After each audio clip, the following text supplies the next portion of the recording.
Ashtray Babyhead.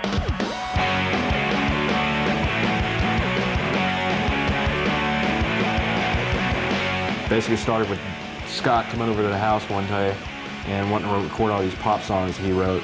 That's pretty much a big twist from his heavy metal days at that point. And I was the only guy he knew had a 4-track, and we weren't playing together at the time.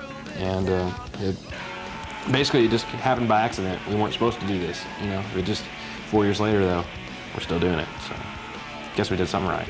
Musically, when we first started, we were writing like 3-chord pop songs, and you know, it's just progressed from there, and it's gotten a lot more difficult to play and sing and to jump around and put on a, you know, as good of a show that we did way back then. So, you know, I think we're really growing as far as, you know, the band's concerned. The band started as a way to kill time because we were in a couple of other bands that weren't really doing much. So we didn't really spend time writing songs. We just got together and, you know, whatever happened, happened. And now we actually, you know, get together and practice and work as a band and write songs and spend a little more time, you know. When we first started, we were much more punk-oriented, I guess you could say. Like I said before, we're not a punk rock band, but we kind of thought we were a punk rock band. I think it was just, at the time, it was more of a joke. So it was easier to put on a big rock show and not really have any, you know, not be real melodic. Although we did have that kind of thing going for us, and it developed. And now we're a lot more melodic. I think we've grown a lot. I think we've kind of run out of our punk days. I think there's still punk influence, but I don't think anybody could call us strictly punk rockers now. I think we all bring together different styles because I knew Ryan grew up listening to jazz and stuff like that, old R&B records. You know, his pop played for him. But you know, I grew up listening to punk rock, and we've kind of moved out of that stage at this point. I think we're getting more into, you know, better songwriting. It takes a lot longer to write a song now.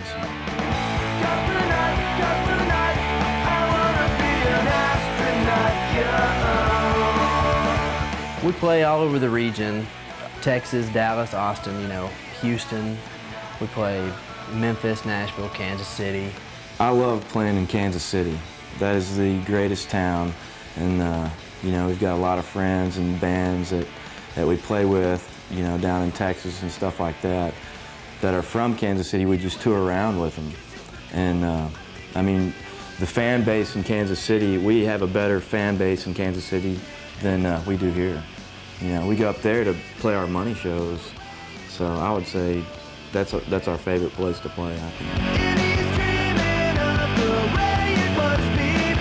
I think the best accomplishment that we've made so far is to be, or to get played on the radio. You know, that's like the main thing. Any band wants to hear their song on the radio, and it's just, you know, we've been blessed with that so far. Lick wanted to do, you know, kind of wanted to test the waters, I guess, and see how, you know, a local band would go over since they were doing the local band show. They thought that we fit their format pretty well, so they gave it a shot and started doing some semi-regular rotation. They've amazed us, basically. First local stations has had, you know, the cojones to put a local band on the radio and see what they can do, and luckily we've done real well. Well, I think what 96.5 is doing for Little Rock is a very good thing. It's something that Little Rock's needed for a long time. I mean, when you can get more airplay in Kansas City and Dallas than you can in your own hometown, that's pretty bad. We did an ASCAP showcase in New York. That was pretty cool. That's the first time we've ever been that far north, I think, any of us. Except for maybe Ryan, because he's rich, so he's probably been all over the place. But we opened up for Motley Crue, Local H. I think we've done a couple other things, but I've had a few drinks. We've released like probably 3 or 4 not so good recordings. The first one was called Pill, and that was one that we did on like this Roger Records thing, and but you know, it was real lo-fi type stuff. The first one came out probably about 6 months after we've been together, is called Pill. And those are the songs that are, you know, a little more punk rock, a little less polished because we didn't really know where the band was going at that point. It had some of the songs we still play now, like Crust is on it, which is completely different from the way it was. We still play some of the other songs. Spacey is one song we still play.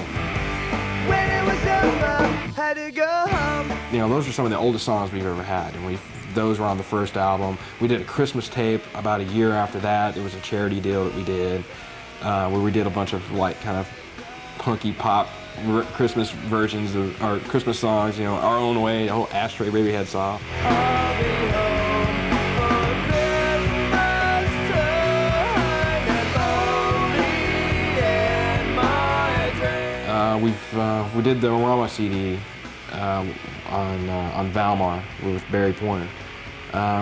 Did that about 2 years ago, and that was a really cool thing. It got a lot of people interested in us that weren't interested before.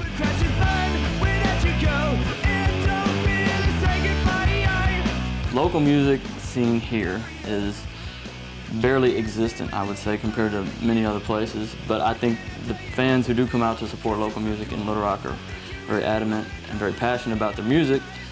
But I would encourage more people to come out, and it's kind of like going to the movies. You go to movies, and some movies you like, some movies you don't, but you still go to movies. People need to come out and see local music. They may not like all the bands they go see, but it's all about experimentation and finding something new. In Little Rock, the local music scene is not that good, but there are a lot of great bands that have started here and just, you know, kind of fizzled out because they can't get any support from local, you know, the kids and stuff.